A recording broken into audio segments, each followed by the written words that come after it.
नमस्कार दोस्तों, मैं हूं हरकेश कुमार और आप देख रहे हैं हिंदी MBH। दोस्तों, आज आपके समक्ष पुनः एक महत्वपूर्ण टॉपिक पर्यायवाची का भाग 3 लेकर उपस्थित हुए हैं। दोस्तों, ये जो आपके समक्ष शब्द दिखाई दे रहे हैं ये बड़े ही महत्वपूर्ण हैं, खासकर RO, ARO समीक्षा अधिकारी, UPP, UPSI या B.Ed एंट्रेंस आदि के लिए महत्वपूर्ण है। दोस्तों, लगभग जितनी भी परीक्षाएं होती हैं और जिनमें पर्यायवाची शब्द पूछे जाते हैं सभी के लिए महत्वपूर्ण है।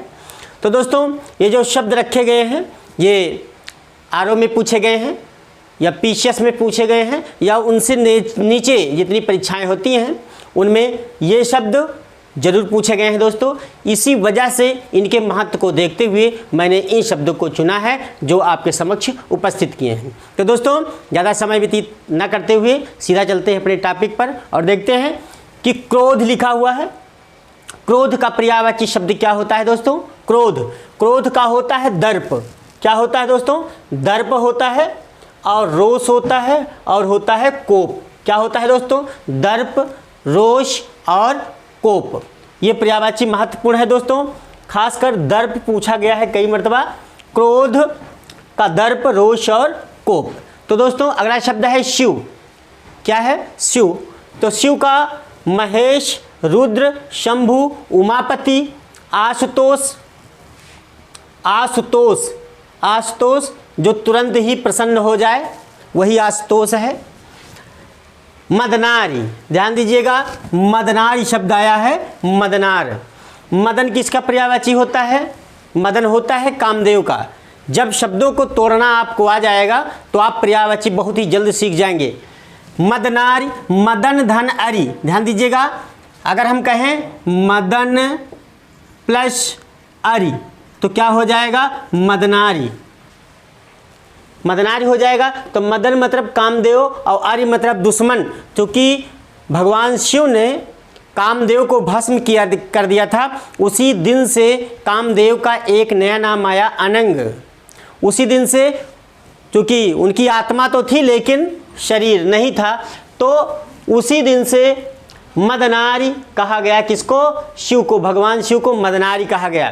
तो मदन धन अरि, मदन का यानी कामदेव का दुश्मन कौन था? भगवान शिव थे। तो मदनारी किसके लिए कहा गया? भगवान शिव के लिए। ईश्मर भी कामदेव को कहा जाता है। ईश्मर, और ईश्मर में जुड़ गया अरि, ईश्मर धन अरि बराबर ईश्मरारी। तो किसका पर्यायवाची हो गया दोस्तों? भगवान शिव का हो गया, ईश्मरारी और मदनारी। ध्यान दीजिएगा, त्रिपुरार भी कहा जाता है इनको, क्योंकि त्रिपुर को इन्होंने मारा था तो त्रिपुर धन अरि बराबर त्रिपुरारी हो गया। इस प्रकार से संधि विच्छेद करके और उनका अर्थ लेकर के यदि हम प्रयास करते हैं सीखने का तो बहुत जल्द सीख जाते हैं दोस्तों। तो त्रिपुरारी हो गया। और चंद्रमौली यानी जिसके मस्तिष्क पर चंद्रमा विराजमान हो वो कौन सा व्यक्ति है? भगवान शिव हैं, भगवान भोले हैं। अगला शब्द है दोस्तों चंद्रशेखर। चंद्रशेखर, जिसके शिखर पर चंद्रमा विराजमान हो, कौन था वो? भगवान शिव थे। कौन था? भगवान शिव। अगला शब्द है भूतेश। भूतों के ईश्वर कौन है? भूतेश, शिव हैं। गिरीश, गिर मतलब पर्वत, पर्वत का राजा, पर्वतों पर रहने वाला। ईश मतलब भगवान, गिर मतलब पर्वत, ईश मतलब भगवान। पर्वत पर रहने वाला भगवान कौन था? भगवान भोले थे, शिव थे। श्रीकंठ, श्रीकंठ आप जानते हैं, श्रीकंठ भगवान भोले को कहा जाता है। और त्रिलोचन, 3 लोचन है किसके? भगवान शिव के।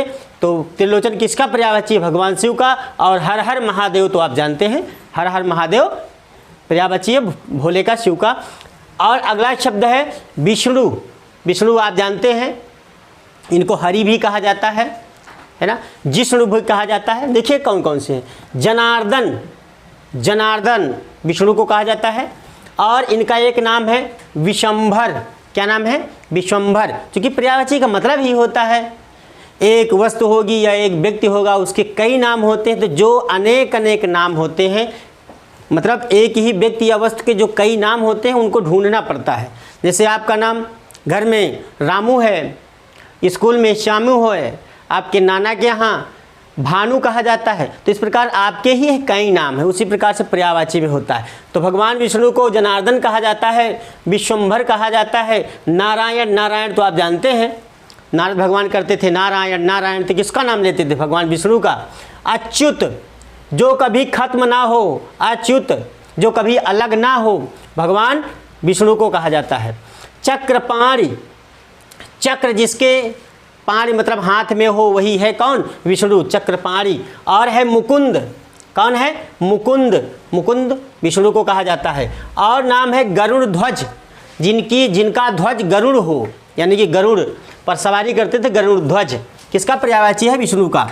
लक्ष्मीपति, लक्ष्मी के पति कौन है? भगवान विष्णु। इस प्रकार से याद करते, बहुत आसान है पर्यायवाची याद करना दोस्तों। लक्ष्मीपति किसको कहा जाता है? विष्णु को। लक्ष्मी इनकी पत्नी का नाम था, पति स्वयं थे लक्ष्मी और पति बराबर विष्णु हो गया। जलसाई, क्योंकि हमेशा क्षीर सागर में विराजमान रहते थे लक्ष्मी जी और विष्णु जी, इसीलिए क्षीरसाई जलसाई कहा जाता है, सॉरी जलसाई कहा जाता है। क्या कहा जाता है दोस्तों? जलसाई कहा जाता है। अगला शब्द है दोस्तों चतुर्भुज, क्योंकि इनके 4 भुजाएं थी। कितनी भुजाएं? 4 भुजाएं थी, तो चतुर्भुज कहा जाता है। दैत्यार्य, चूंकि दैत्य मतलब होता है राक्षस, आर्य मतलब दुश्मन, यानी दैत्यों के दुश्मन कौन थे? भगवान विष्णु थे, इसलिए दैत्यार्य कहा जाता है। पुंडरीकाक्ष, पुंडरीकाक्ष, पुंडरीकाक्ष मतलब आप समझ रहे हैं, पुंडरीक जो है वो कमल को कहा जाता है। पुंडरीक कमल का नाम है, पर्यायवाची है। और अक्ष मतलब आँख होता है, तो कमल के आँख, कमल के समान आँख किसकी थी? भगवान विष्णु की थी। कमल नयन श्री रामचंद्र जी को कहा जाता है कमल नयन। अब पुंडरीकाक्ष विष्णु भगवान को कहा जाता है, क्योंकि राम और विष्णु एक दूसरे के अवतार ही हैं। उपेंद्र किसका नाम है? विष्णु भगवान को उपेंद्र कहा जाता है। और श्रीपति, श्री मतलब लक्ष्मी, पति मतलब स्वयं भगवान विष्णु, तो श्रीपति किसका पर्यायवाची? विष्णु का पर्यायवाची। अगला शब्द है ऋषिकेश, क्योंकि ये मेरा भी नाम है इसलिए मेरा भी ये पर्यायवाची है, ऋषिकेश। क्या नाम है? ऋषिकेश। अगला शब्द है दोस्तों सरस्वती। सरस्वती को वीणापाणि भी कहा जाता है, भारती भी कहा जाता, महाश्वेता भी कहा जाता। भारती, माँ भारती यानी सरस्वती जी। वीणापाणि, वीणा है हाथ में जिसके, अर्थात सरस्वती जी के, तो वीणापाणि, पाणि मतलब हाथ, वीणा मतलब वीणा, बजाने वाला वीणा। अगला शब्द है महाश्वेता। महाश्वेता, सरस्वती जी हमेशा श्वेत वस्त्र धारणी, श्वेत वस्त्र धारण करती थी, इसलिए महाश्वेता कहा जाता है।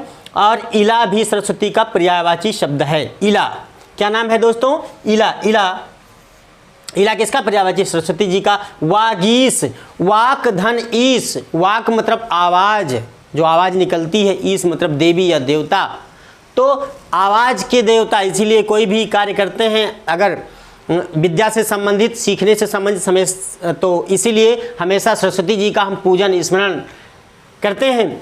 तो वागीश किसका पर्यायवाची है? वाक धन ईश, वाक मतलब आवाज, ईश का मतलब देवी जी। तो वीणा क्या कहते हैं, यानी कि ज्ञान की देवी कौन है? सरस्वती जी। और है ब्राह्मी, कौन है? ब्राह्मी। ब्राह्मी, ब्राह्मी, ब्राह्मी किसका पर्यायवाची है दोस्तों? ब्राह्मी किसका पर्यायवाची है? सरस्वती जी का। गिरा भी कहा जाता है इनको, गिरा। और एक नाम है निधात्री। क्या नाम है दोस्तों? निधात्री, निधात्री भी कहा जाता है, निधात्री। और वागेश्वरी तो आप जानते हैं, वाक धन ईश्वरी बराबर वागेश्वरी व्यंजन संधि में। अगला शब्द है शारदा। शारदा तो आप जानते हैं, शारदा माँ शारदे मतलब सरस्वती जी। चांदनी का पर्यायवाची क्या होगा? चंद्रातप। पहला है चंद्रातप, चंद्रातप चांदनी का पर्यायवाची है। दूसरा है कौमुदी। क्या है? कौमुदी। चंद्रातप, कौमुदी और ज्योत्सना, ये वर्तनी में कई मर्तबा पूछा गया है, ध्यान दीजिएगा, खासकर आरो वाले ध्यान दें। ज्योत्सना कई मर्तबा पूछा गया है। चंद्रिका अगला पर्यायवाची है चांदनी का। चंद्रकला भी है, चंद्रमरीच आया है कई बार। और अमृत तरंगिणी, अमृत तरंगिणी किसको कहा जाता है? चांदनी को कहा जाता है। तो दोस्तों इस प्रकार से रहे महत्वपूर्ण प्रश्न। दोस्तों अगर ये वीडियो आपको पसंद आ रहा हो तो कृपया हमारे चैनल को लाइक कर दें, कमेंट कर दें, सब्सक्राइब ना किया हो तो सब्सक्राइब अवश्य कर लें। दोस्तों अगला शब्द देखते हैं दुर्गा जी। दुर्गा जी का पर्यायवाची क्या है? आजा। आज मतलब तो आप जानते हैं बकरी होता है, लेकिन अजा का मतलब दुर्गा जी हो जाएगा। कालिका, चंडिका, भवानी, कल्याणी, कामाक्षी, काम धन अक्षी। अक्षी मतलब आँख और काम मतलब कामदेव, आप जानते हैं। कामाक्षी किसको कहा जाता है? दुर्गा जी को कहा जाता है। धात्री, निधात्री आपने अभी देखा कि सरस्वती जी को कहा जाता है, लेकिन दुर्गा जी को धात्री कहा जाता है। क्या कहा जाता है? धात्री। अभया, अभया जिसको डर कभी ना लगे, अभया। महागौरी, चामुंडा और वागेश्वरी, वागेश्वरी इनको भी कहा जाता है। वागेश्वरी ये अनेक अर्थक में आएगा। द्रौपदी का देख लेते हैं। कृष्णा, द्रौपदी को कृष्णा भी कहा जाता है और कृष्णा अनेकार्थी है, चूँकि कृष्णा यमुना नदी को भी कहा जाता है। द्रुपद सुता, द्रुपद इनके पिताजी का नाम था, द्रौपदी जी के पिता का नाम द्रुपद था, इसलिए द्रुपद सुता भी कहा जाता है। पांचाली, शैरंध्री महत्वपूर्ण है, और याज्ञसेनी, और याज्ञसेनी। दोस्तों एक पर्यायवाची सहोदरा किसका पर्यायवाची है? सहोदरा है भगिनी यानी कि बहन का। तो दोस्तों अगला शब्द लेते हैं पुत्री। क्या लेते हैं? पुत्री का आप जानते हैं तनया है, अनुजा है। तनया, आत्मजा, सुता और अपत्या, नंदिनी और तनुजा। तनया, तनया जैसे रवि तनया कहा जाए तो किसका पर्यायवाची हो जाएगा? रवि तनया यमुना जी का हो जाएगा। तो आत्मजा किसका है? पुत्री का है। सुता किसका है? जैसे रवि सुता कहा जाए तो यमुना का हो जाएगा, चूँकि सूर्य की पुत्री थी कौन? यमुना। तो रवि के आगे अगर सुता जोड़ दिया जाए तो यमुना का, रवि के आगे तनया जोड़ दिया जाए तो यमुना का। अपत्या और नंदिनी, नंदिनी, नंदिनी गाय भी थी, याद रखिएगा। तनुजा, तरणी, तरणी मतलब होता है सूर्य, सूर्य, और तनुजा मतलब होता है पुत्री। अगर तरणी तनुजा कह दिया जाए तो किसका पर्यायवाची हो जाएगा दोस्तों?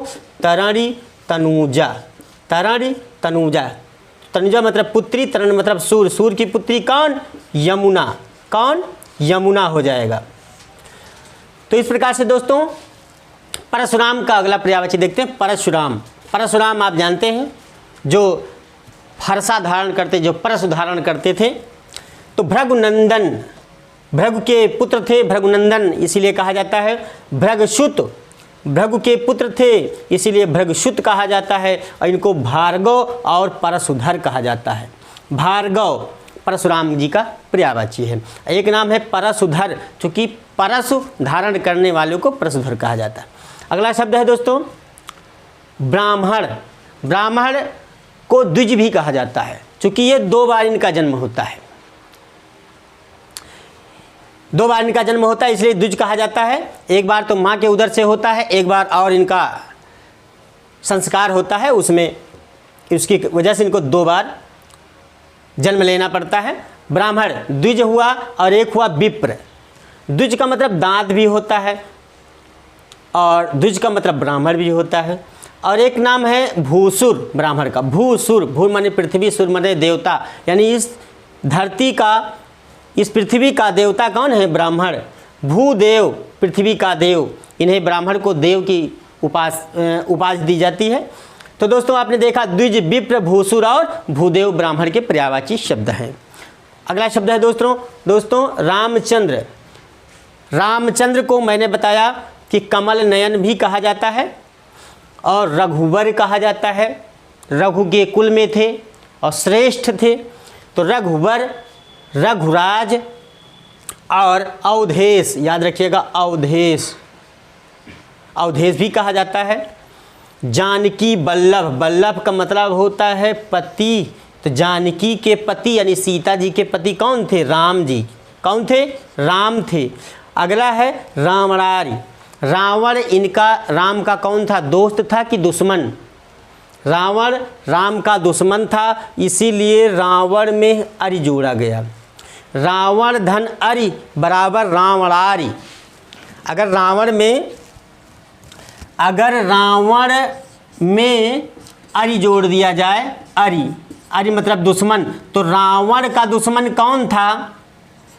रावण के दुश्मन कौन थे? राम थे। तो रावणारी कहा जाए तो राम हो जाएगा, और अगर रामारी कहा जाए, राम धन अरि, रामारि, राम धन अरि, राम धन अरि कहा जाए तो क्या हो जाएगा दोस्तों? रावण का पर्यायवाची हो जाएगा। राम के अरि, अरि मतलब दुश्मन, राम मतलब राम के अरि कौन? रावण, और रावण धन अरि है यानी रावणार्य, तो किसका हो जाएगा? राम का। रावणार्य है तो राम का, रामार्य है तो रावण का।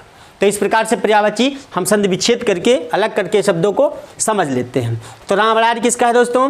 रामचंद्र जी का है। कमल नयन मैंने बताया, कमल नयन, कमल नयन रामचंद्र जी का पर्यायवाची। मेढक को एक मंडूक भी आता है, मेढक का एक शब्द है, मेढक के लिए मंडूक, दूसरा है दरदुर, दरदुर भी आता है। भेक, बहुत महत्वपूर्ण प्रश्न आ चुका है ये, भेक और वर्षा भू, वर्षा भू भी मेढक को कहा जाता है। तो दोस्तों अगला शब्द आया है अमृत। क्या है? अमृत। अमृत में पीयूष, सुधा, सोम और अमी, और अंतिम है सुरभोग। ध्यान दीजिएगा, पीयूष, पीयूष अमृत का पर्यायवाची शब्द है, पीयूष, पीयूष महत्वपूर्ण है। अगला है सुधा, सोम, सोम रस होता है वही अमृत रस, और एक है अमी और दूसरा है सुरभोग, यानी सूर्य यानी देवता जिसका भोग लगाते हैं वही है अमृत। तो दोस्तों ये रहा आज का हमारा प्रयास। और दोस्तों आप देख रहे थे पर्यायवाची शब्द। कृपया ये वीडियो हमारा आपको पसंद आया हो तो कृपया लाइक करें, कमेंट करें, शेयर करें, और जो आपके हृदय के एकदम करीब आपके दोस्त मंडली हो उन्हें शेयर अवश्य कर दें। और अंतिम बात, यदि सब्सक्राइब ना किया हो तो सब्सक्राइब अवश्य कर लीजिए, क्योंकि समय समय पर हम आपके लिए विभिन्न प्रकार के वीडियो आपके लिए महत्वपूर्ण जो हैं उन्हें हम भेजते रहेंगे। तो दोस्तों तब तक के लिए नमस्कार, फिर मिलेंगे एक नए वीडियो के साथ।